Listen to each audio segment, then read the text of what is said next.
You're listening to WTIM, your information station. It's time now for your expanded local news.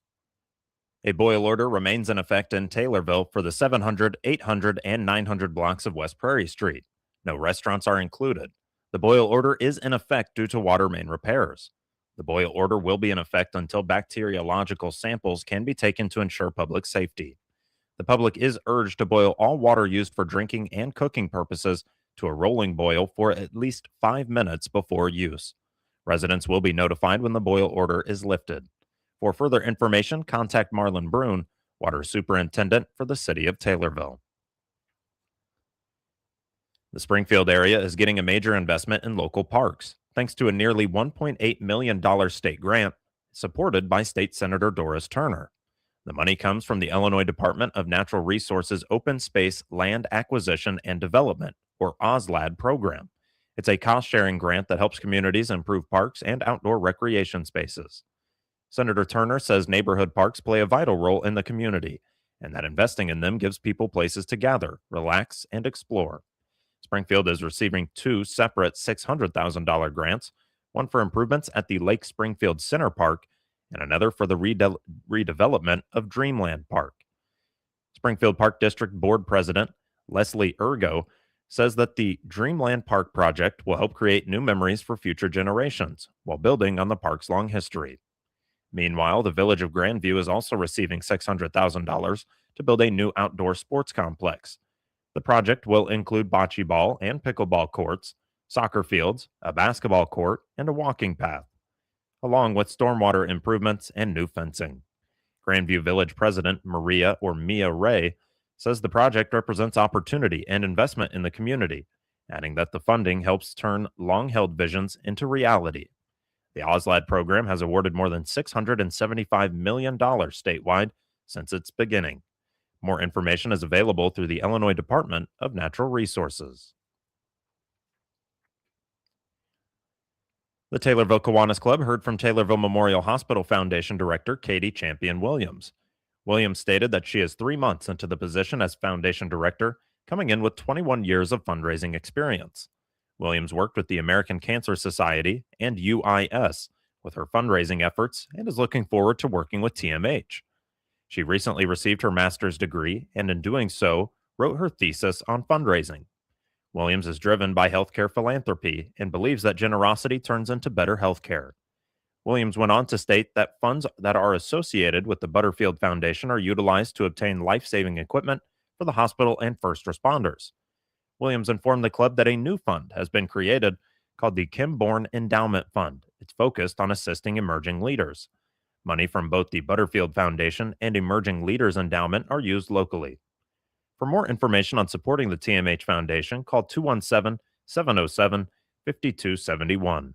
The Taylorville Kiwanis Club is part of a global organization of volunteers dedicated to improving the world one child and one community at a time. Weekly meetings are held Tuesdays at noon at the Taylorville Moose Lodge. For information on the club, go to taylorvillekiwanis.com. A new support group is coming to a Shelbyville church. Celebrate Recovery was founded to help people recover from drug and alcohol addiction using a religious perspective. The initiative has since expanded to work with people in a variety of life situations, including grief and familial dysfunction. Celebrate Recovery will now start a chapter at the First Assembly of God Church on South Oak Street in Shelbyville. Celebrate Recovery will become one of the many ministries the First Assembly of God Church supports and hosts. Richard Hood with Celebrate Recovery says ministry is the right word to use for his group's purposes as well because of the religious elements of his work. Oh, absolutely. Yes. Absolutely. It is a recovery ministry. At its core, it's a discipleship program.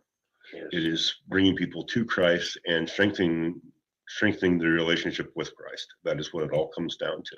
Yes. Because he is the one and true higher power when it comes to making changes in your life. Sure. Yeah. And if we're going to recover from any difficulty that we're Mhm. facing in life, that's the one to turn to. Well, a lot of times, and I was this way for a long time, people think of it as, as a matter of fact, I used to call it the Christian AA, kind of make it a simple handle for people to have. Mm-hmm. But it's so much more than just dealing with drugs and alcohol and those kinds of addictions. It's people who are suffering grief, people who are suffering from emotional issues like anger, people with codependency issues. It's really can be a very helpful program for anybody who's just dealing with something that they just can't quite seem to overcome. Celebrate Recovery has operated for 35 years. Hood says there are now over 50,000 chapters worldwide. It is just, I like to say that CR is designed so that it can put Jesus to the initial wound. Mm-hmm. Yeah. Most people who struggle with any kind of issues all comes back to initial point of pain. And CRs or step studies are designed to get you to the point that you're recognizing that initial point of pain. So that even in our introductions, we are not identified as whatever it is we're struggling with. I'm a faithful believer in Jesus who struggles with. Mm-hmm. So that while we are admitting that we are not perfect and we have stuff we are working on, it is not our identity. Right. Our identity is still in Christ. Right. And everything works off of that. And in that regard, CR is so different than any type of other recovery issue program. The organization welcomes people in many different life situations. In fact, drug and alcohol addiction is the reason only about a third of their participants do join. They go for grief, they go for loss, going through a divorce, body image issues,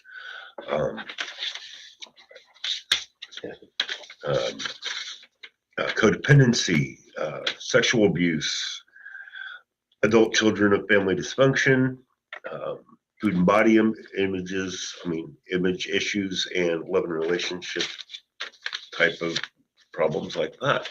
It's an all-encompassing program. Like I said, it's designed to get to the initial point of what your struggle is, so that no matter what the end result, your coping mechanism becomes, it changes it. Yeah. You no longer have to go to whatever it is that you're doing to deal with the world. It shows you how to take everything to Christ. Don Jeffries is the pastor at the First Assembly of God Church. He oversees the church's work with a number of ministries already, including those which provide food to those in need. Yeah, we do a food distribution every other month. That's something that they can sign up with at the Salvation Army, and it's a pretty significant couple of boxes of food. Mm-hmm. We work with the Salvation Army to help people in the community. We're all volunteers, so sometimes it takes us a little while to get back to people, but we try to get back to everybody as best we can. And then we are starting this Monday. We'll be starting this new chapter with the Celebrate Recovery, working with people who are struggling with stuff. Yes. And you and I have both been pastors a long time. We know even as pastors, we all have stuff. Sure. That needs help. More information on the First Assembly of God Church is available at firstag62565.org. More information on Celebrate Recovery is available at celebraterecovery.com. Richard Hood and Don Jeffries appeared as guests on the WTIM Shelbyville Morning Show. This will conclude the first portion of your expanded local news, and it's brought to you by Taylorville Community Credit Union. Looking to save more and stress less? This is Will Perkins. At Taylorville Community Credit Union, we're here to help you build a stronger financial future with great loan and deposit rates, convenient locations, and service from people you know and trust. We're member-owned, member-focused, and proud to serve anyone who lives or works in Christian, Montgomery, or Shelby counties. Discover the credit union difference. TCCU is your partner in financial success. Member NCUA. School days in Pawnee are now on a traditional class schedule across the board, meaning every class meets every day. This is a change from its use of the block system, where classes would take place in double-length periods on alternating days. Scheduling and remodeling are among the many changes which have taken place within the school district, with many stakeholders involved in the arrangements. Nicole Goodall is the principal of Pawnee High School and Junior High School. She believes the newer scheduling system is ideal for students' learning habits and for matching up with the elementary school schedule. We're block is where our students would have 4 classes a day plus a homeroom, and they would meet every other day with their classes. The class periods were generally 87 minutes long. This was for our 7th graders through our 12th graders. However, our elementary school is more on a traditional schedule as the primary grades are. And with being in the same unit in school district and building, we weren't able to use our resources as wisely. So putting us all on the same schedule and knowing an attention span of a 9th grader, this has been working out wonderfully for both our staff and our students. So we now see every class for 42 minutes a day, and we're able to just reiterate those skills day in and day out. The school library has undergone significant renovations in the last year and includes several technological components to meet the logistical needs of learning today. Right. The library that we're sitting in got a refabrication of new flooring, and we've done a lot of groundwork around it for the drainage. But it has become more of a unified and modern space for our students. Our student leadership groups are utilizing this space more readily. It was a beautiful, nostalgic library, and we've not loosened our hold on those pieces of it, but still we've brought in some more modern seating, flexible seating, and technology in order to use the space now moving forward. We've also just getting ready on the cusp of opening a new pre-K building. So that's really exciting. And then our next phase into the second semester, when that pre-K does open up, our high school gym will get a refabrication, and move our strength and conditioning class into a space of their own, which we're very excited about in the junior high and high school, and our kids are extremely excited about that. Goodall also references student leadership groups, saying she hopes to account for their thoughts in key school-related decisions. And so we've got some student leadership teams. You'll hear from a couple of our kids today about some directions that we are listening very closely to. These are who are going to lead our tomorrow. And we have some incredible student talent and athletic talent here. And it would not be wise of the adults to not listen to the wisdom of our students who are out and about, and they are making their paths. We're preparing kids right now for jobs that don't even exist. And so flexibility is going to be a big piece of their learning, where we're not necessarily, yes, we're teaching skills, but we're teaching more how to get those skills, how to find the leader that is in them. We are starting Leader in Me all the way from pre-K to high school too, in order to get those voices heard, and then not just hear them, but let's implement them as well. More information on Pawnee Community Unit School District number 11 is available at pawneeschools.com. Nicole Goodall appeared as a guest on the WTIM Morning Show as part of the WTIM High School Road Tours visit to Pawnee High School.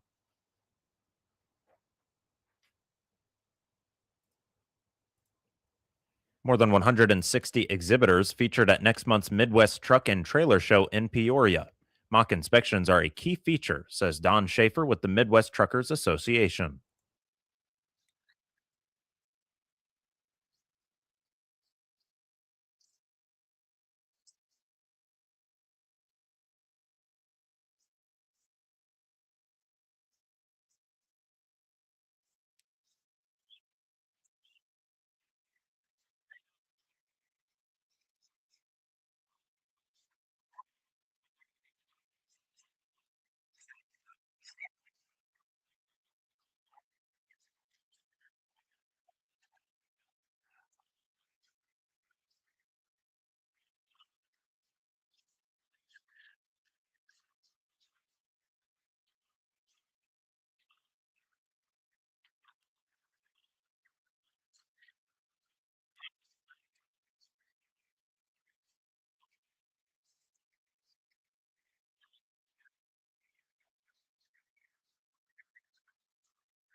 The Midwest Truck and Trailer Show is February 6th and 7th at the Peoria Civic Center.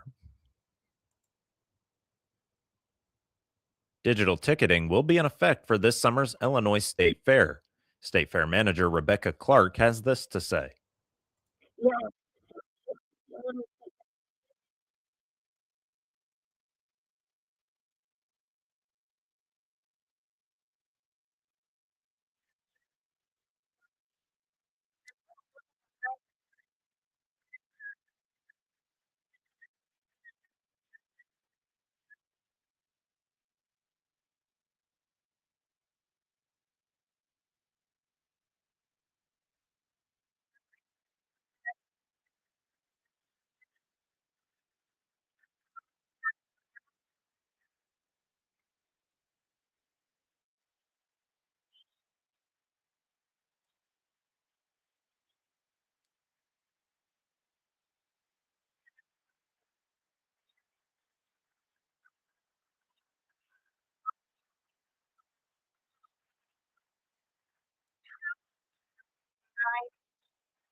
State Fair Manager Rebecca Clark says that the Illinois State Fair will run from August 13th through the 23rd. This will conclude the second portion of your expanded local news, and it's brought to you by CNB Bank and Trust. At CNB Bank and Trust, we believe banking should feel personal. Our checking accounts are designed to make everyday life easier with local service, modern tools, and a team who knows your name. We've been growing with our communities for generations, helping families and farmers and small businesses reach their goals. Because here, you're more than an account number, you're our neighbor. CNB Bank and Trust, helping to open doors since 1854. Member FDIC, Equal Housing Lender. Moving now to obituaries, which can be found at TaylorvilleDailyNews.com. 95-year-old Betty Louise Babbs of Taylorville died January 16th. Visitation is tomorrow, January 22nd, from 10 a.m. until 11 a.m. at Sutton Memorial Home in Taylorville. Funeral service will be January 22nd at 11 a.m. at Sutton Memorial Home in Taylorville. Burial will be at Oak Hill Cemetery. Funeral arrangements are being handled by Sutton Memorial Home in Taylorville. 88-year-old Sona Beavers of Taylorville died on January 16th. A memorial mass will be held on March 6th at 10 a.m. at St. Mary's Catholic Church in Taylorville. Interment will be at Green Hill Cemetery. Funeral arrangements are being handled by McClure Funeral Home and cremation services in Taylorville. 68-year-old Paul Joseph Chamness of Kincaid died on January 18th. Cremation rights have been accorded and no services will be provided. Funeral arrangements are being handled by Sutton Memorial Home in Taylorville. And 84-year-old Janet Rapay of Taylorville died on January 7th. Visitation is January 23rd from 10 a.m. until 11 a.m. at McClure Funeral Home in Taylorville. Funeral service will be January 23rd at 11 a.m. at McClure Funeral Home in Taylorville. Burial will be at a later date at Oak Hill Cemetery. Funeral arrangements are being handled by McClure Funeral Home and cremation services in Taylorville. And Mary Jane Trauber Baird of Taylorville died on December 16th. A celebration of life will be today, January 21st at 1 p.m. at the Taylorville Moose Lodge in Taylorville. Get details on these and other local news stories at TaylorvilleDailyNews.com or hear them every hour on WTIM. WTIM is your only local news radio.